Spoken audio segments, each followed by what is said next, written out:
Shakabu. Shakabu. Shoe. Shoe. Shakabu. Shakabu. Shoe. Shakabu. Shoe. Question number 1. Yes or no? Oh! Wow! Meron talaga. Eto kay Deli naman tayo. Del, oh, sample nga. Oh, sample ni Del. Let's see.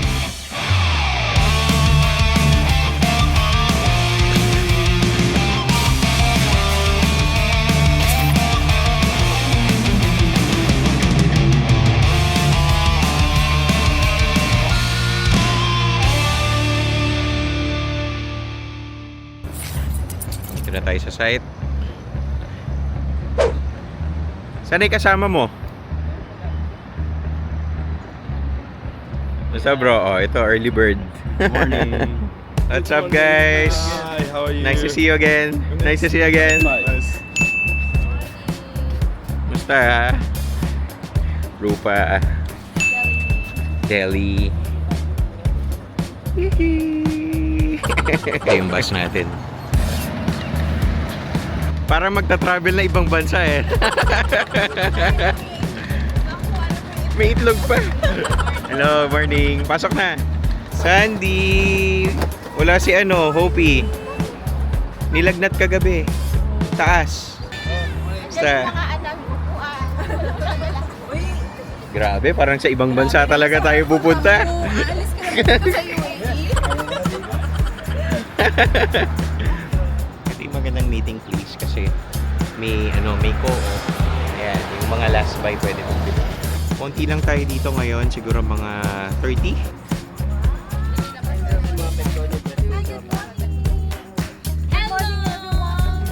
Doris! How are you? What's up, Sada? Hi. Hi.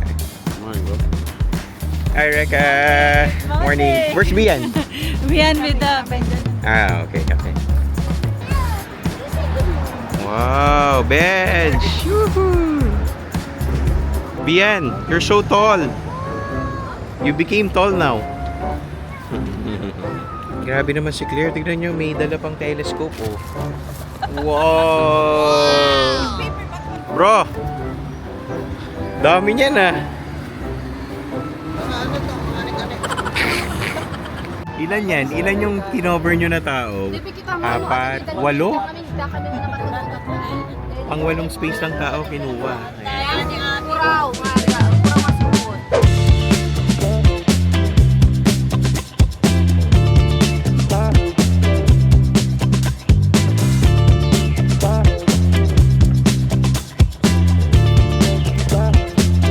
Are you lost? Are you lost? Here, can we help you? You're eating lunch. Let's go? Okay.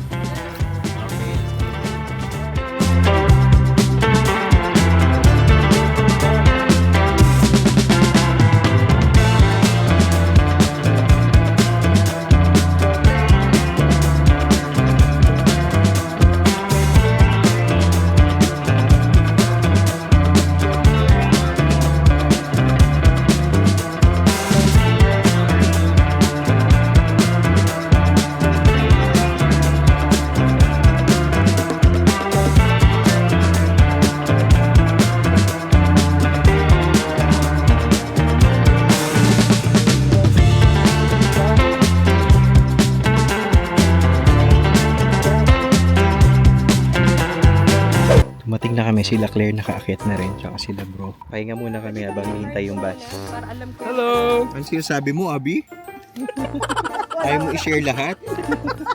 Ayaw ni Abi i-share lahat. Check ko muna kung okay yung angle ko sa Umakit sila dyan kanina. Dyan, sa taas. Sila.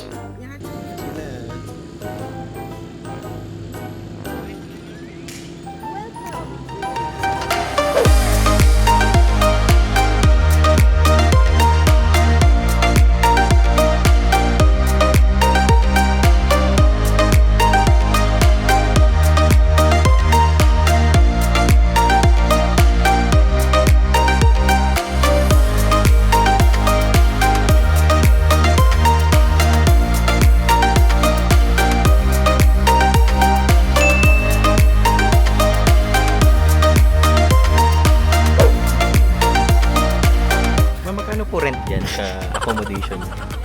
350 po.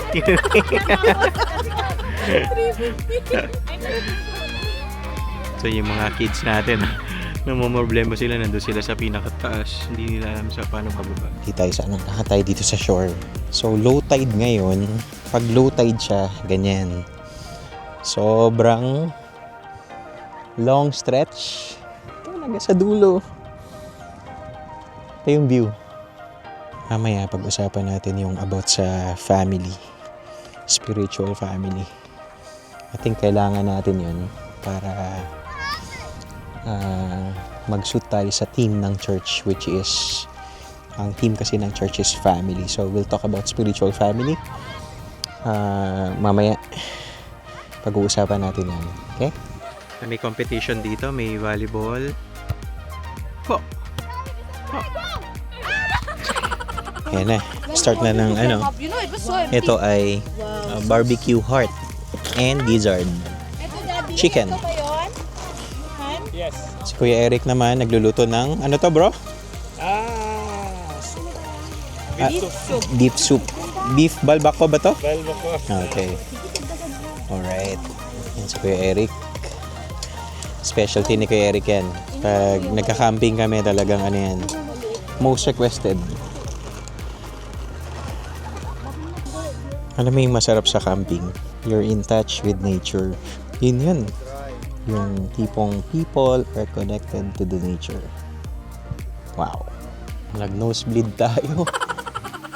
Pag ganun ko, nasagi ko yung ilong ko. Nosebleed.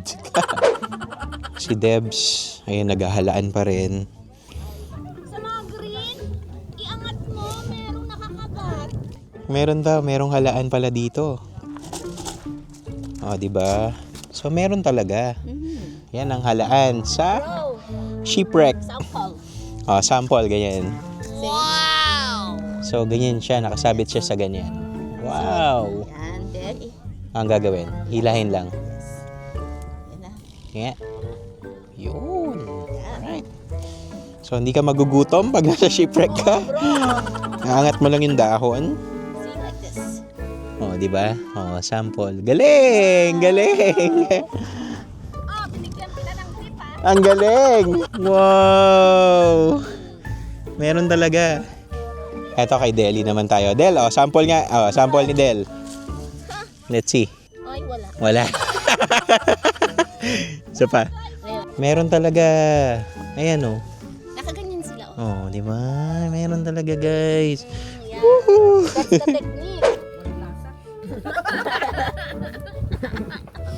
Asin, paminta. Asin pala. Wala akong maklasasan. Quick naman ngayon tayo.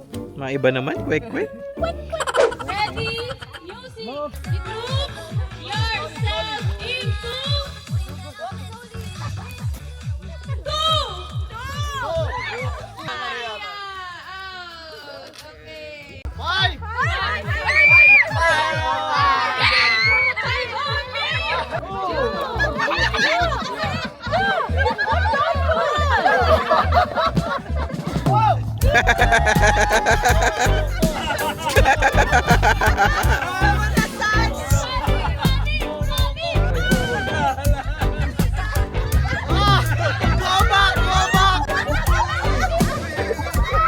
Galing na Irish,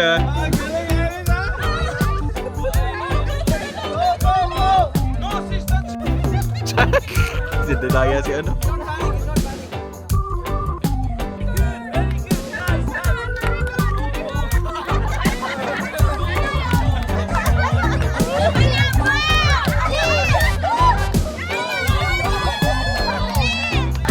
Kangaroo.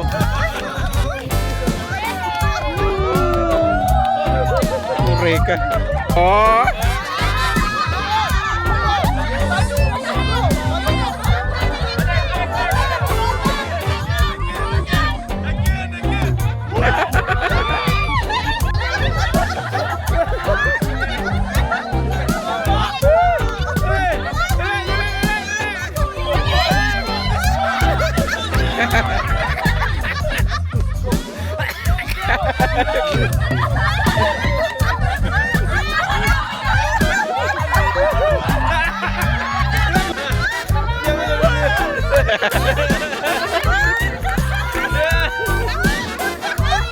Ulit mo.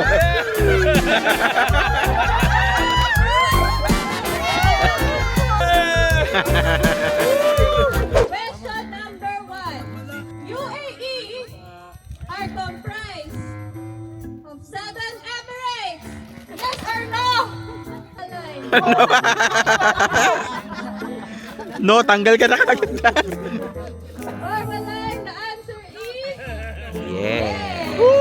The motto of the United Arab Emirates is Ala al-Watan al-Rais, which translates from Arabic into English as God the homeland the president. Yes or no? Oh, that's hard.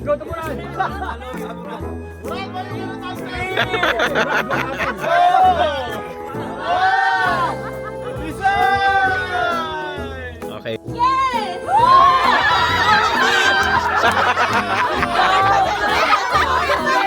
Ma'am, pabili po. Ano po yung gusto niyo po? Ano pong available? Ito po may sweet, Mhm. and then sweet and spicy. Sa suka naman po, ito po yung spicy, ito po yung plain lang siya. Yung suka nyo po, Nescafe? Hindi po, opo. Shoe.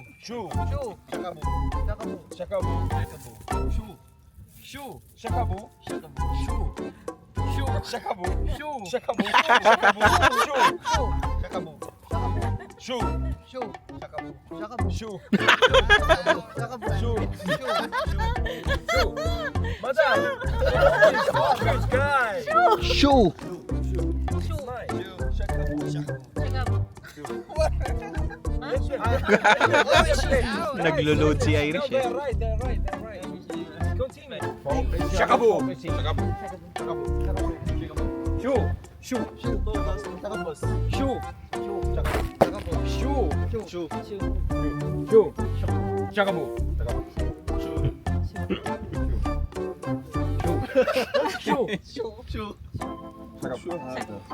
Shuhat. Category UAE. Okay. Okay. Eagle. Falcon. Falcon. Ah!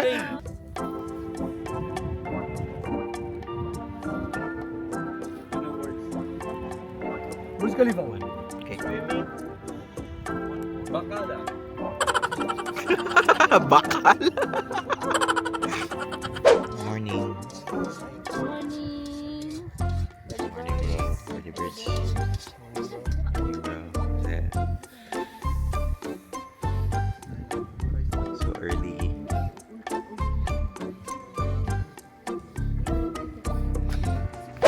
Bro, dyan sa tingin mo yung importance ng spiritual family? Yeah, family, it protects our loneliness and spiritual drifts. And also, family gives us joy and strength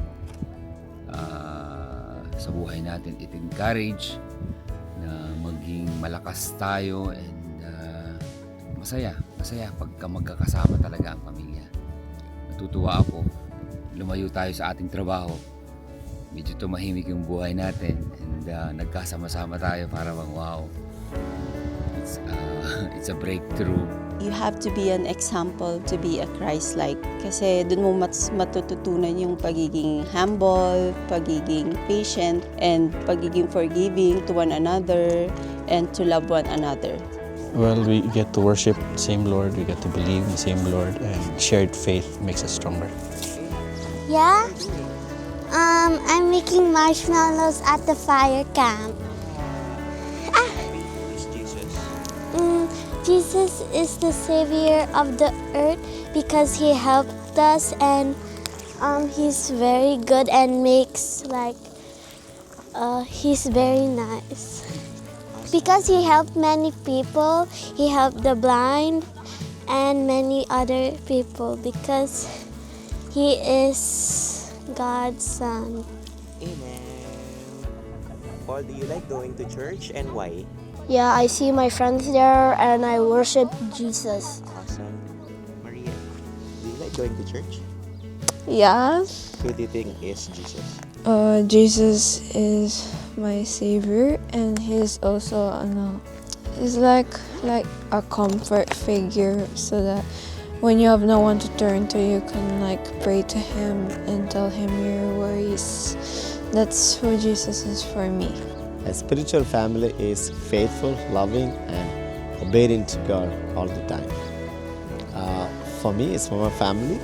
We have to pray together every day. It's not optional, every day. And me and my wife, my daughter, we pray almost every day. Doesn't matter where we are, even the distance. Now my daughter is 30 years, but still we find a time that we, as a family, we pray together. Though she's married, but still we pray with her. So tingin ko yung importance ng spiritual family is growing in love. So you get trained how to love imperfect people, and you get trained to your heart how to be patient with them. Kyle, who do you think is Jesus Christ? Jesus is our Lord and Savior because he sacrificed his life on the cross. Do you like going to church? Yeah, Why? because we can praise Jesus and our God. The spiritual family is one of the good source of a strength of one another, because all of us knows that we have different situations in our lifetime. Sometimes we are strong, sometimes we are weak, and most of the time when we are exposed to world, that's diminish all our strength. It drain up. So that's why it's really help us to be spiritual family help us to get us more stronger and able to stand up again. Actually bro, ang spiritual family, napaka-importante siya. Lalong-lalo na sa yung joy mo, how to fellowship. It means fellowship with regards sa mga tao, even nasa loob siya ng simbahan or nasa labas. Yung makikita mo na yung heart mo is very ka pa rin sa kanila, na pwede mong tanungin kung ano yung buhay-buhay nila. Pwede mong kausapin, kumusta na yung yung relationship mo kay Jesus. So napaka-impacting kasi mararamdaman mo yung connection in between yung heart nyo na dalawa. Kailangan give your best na makilala rin yung isang tao. Kasi ganun din si Jesus, wala siyang pinipili, no matter sinner siya or righteous siya. Grabe, napaka yung heart niya. So we can rely bro at we can imitate that heart ng how to be a joy in fellowship in family. For me, it's very important. Number one, it's because it's a place where you can grow more in the knowledge of our Lord Jesus Christ, and to deepen its relationship in the church. Yeah, for me, you can have someone to relate with your struggles, with your challenges. It's very important, especially as women. We are very vulnerable, and having someone, a sister, will help you really grow spiritually. Hi, Diane. Hello. Do you like going to church? Yes. Who is Jesus for you? He's the Son of God. Yeah, I think it's a correction in love. In the world, usually they condemn us if we make mistake. But in the church, spiritual family, they help us to correct, to go back in Christ. That's what I think.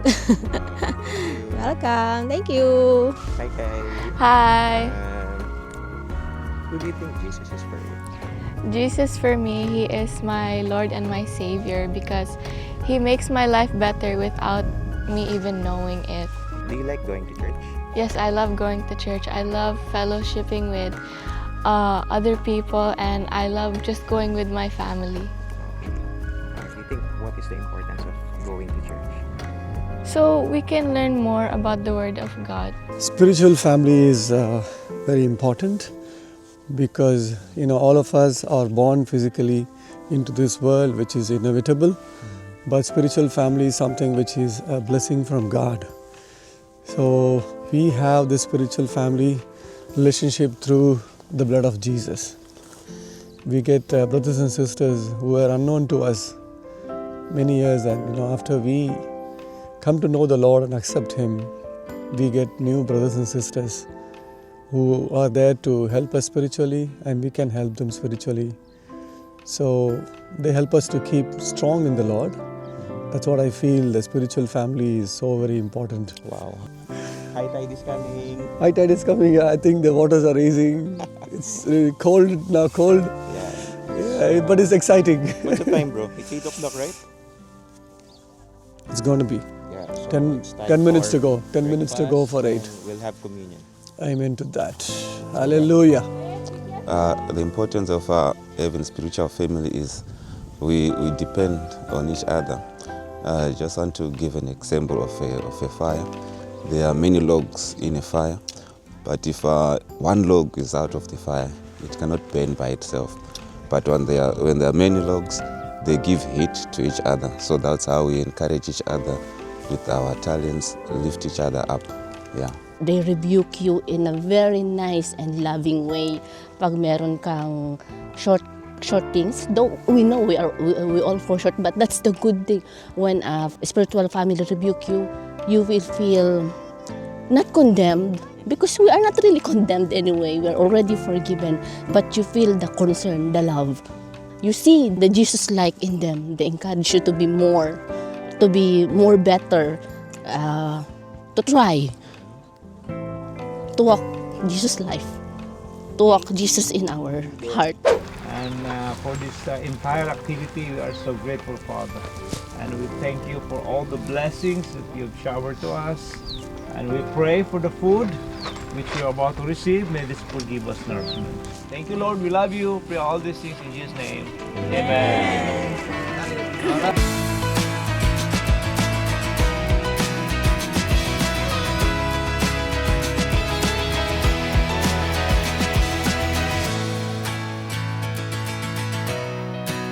Nakilala ko siya dahil sa church. Dahil sa church, nabuhay ako ng maayos, tsaka ng tama. Guide mo sa buhay.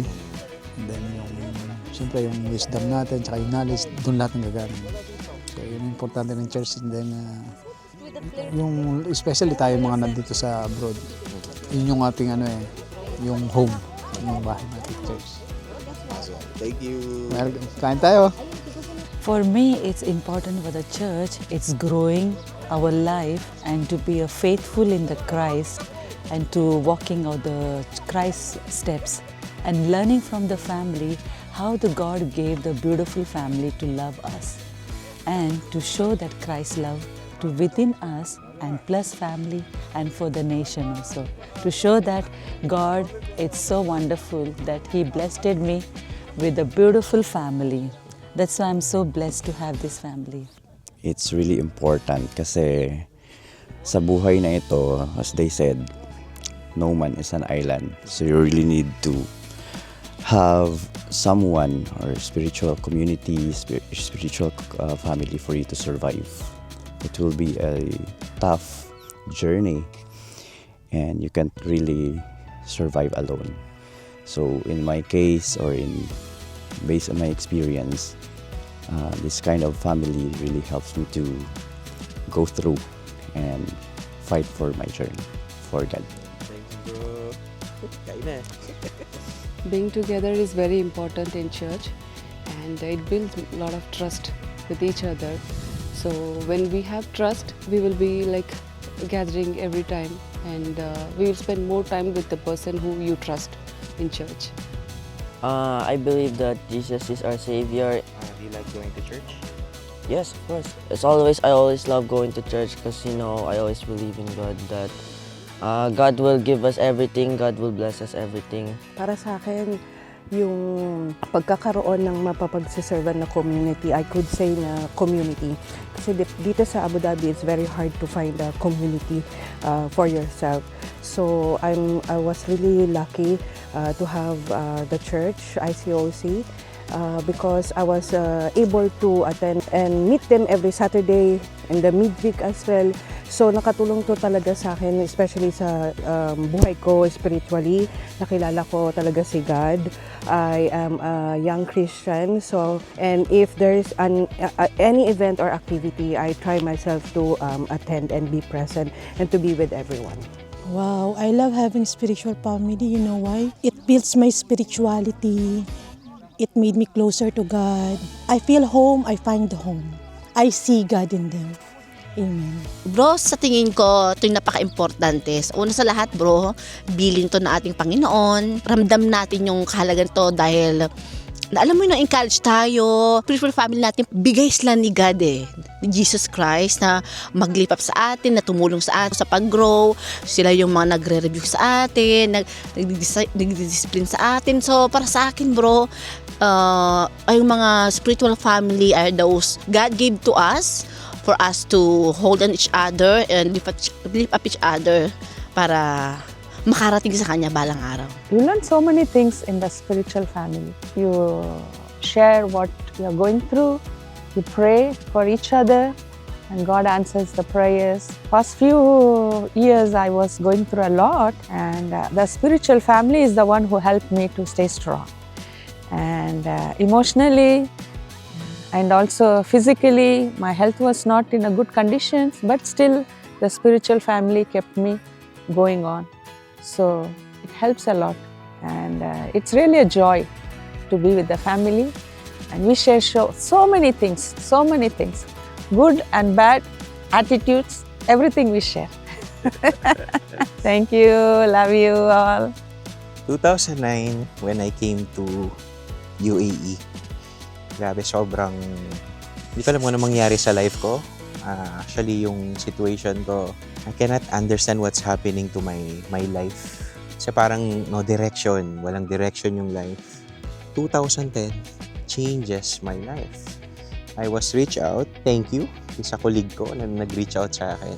Sobrang grateful ako dahil na-introduce sa akin yung Bible. It was a calling for me. Kinol ako ni Lord, and I'm just grateful na ginamit niya yung colleague ko para i-call ako. So, thank you, Lord, for everything. Sobrang I struggle in my life, pero dumating ako sa point na you just called me in the right and perfect time. Hindi pong broken-hearted ka, doon ka na-call. So, thank you, Lord, for everything. Para sagutin ko yung question kung anong important sa akin ng spiritual family. Yung mindset nila parang isa lang. They want to worship the Lord. Yung mga sins na ginagawa mo before, you will try to change. Parang ganun yung situation. So, I realize sobrang wow, ang ganda ng community ng church. Hindi ko pinopromote yung church, but sa dami ng church natin. Pero sabi nga, kailangan mong i-test yung spirit ng church din. Test mo yung spirit ng mga preachers, kung yung doctrines ba ay tama. So, yun yung na-appreciate ko lang. Sobrang it changes my life, the way I look life. Napalapit ako kay Lord.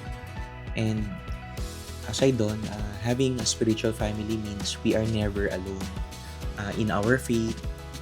Actually, God did not design us to walk in isolation, but together as one body, gaya nga sabi ng iba, di ba? Growing, praying, correcting, loving, and carrying one another through every season. Spiritual family strengthens our faith, protect our hearts, and keep us faithful to Christ. It also reminds us that we belong not just to a church, but to God's eternal family. Thank you, Lord, for everything. Sobrang blessed, sobrang thankful ako dun sa spiritual family ko, which is yung nakita nyo dito, yung mga nagsalita kanina. So, again, this is Shipwreck. Sobrang ganda ng place. Long stretch, kabilaan. You are maker of all things. You are lover of all beings, my Redeemer, bearing all my pain. You are Jesus, and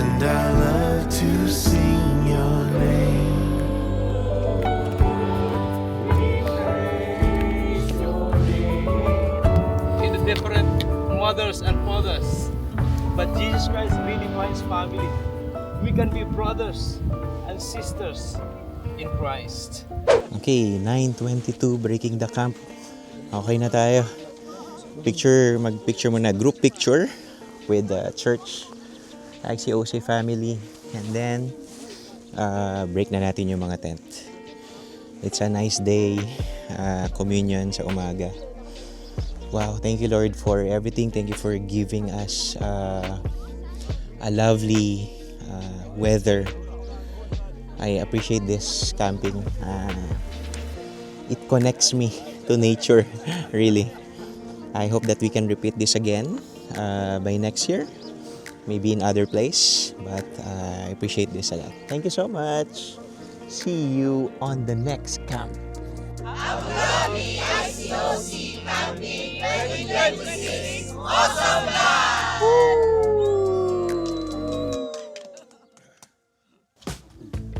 We have here Hazan and Muray. Hello, so good guys, morning. Did you enjoy the camp?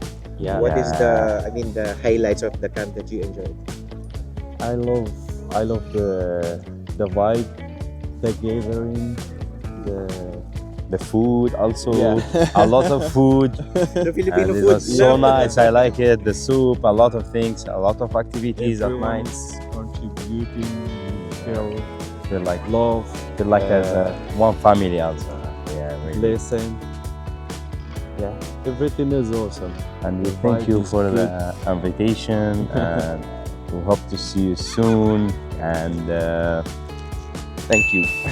Thank you for Been here before, right? Love and peace. When you went to Hamim Beach. Yeah, right? Hamim Beach last year. Like, I Yeah. remember just like yesterday. But now we are again here, and maybe we can meet in 2027. Yeah, inshallah. Yeah, inshallah. Thank you, Roger, and thank you for the all church team.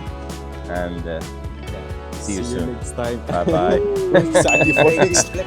You're from which place? Algeria. Morocco. Guys. Thank you. Bye bye. For me, yung get-together. Tsaka yung sharing of food. Yun yung fun sa akin. Tsaka kasi ang tagal ko nawala. Tapos parang, pa din. Tagal ka nawala? Saan Tagal, I mean, ang tagal ko hindi nakapunta. So parang, pa din. Friends and family nakakamiss. Sabi na-enjoy mo naman. Sobra. Tsaka sobrang busog. Sakit at tiyan mo, no? So, thank you, Lay. Thank you next po. year again. Thank you. Okay, so we're going. Campsite is clean. Okay, we clean everything, including others' camper trash. Thank you, Lord, for everything. Thank you.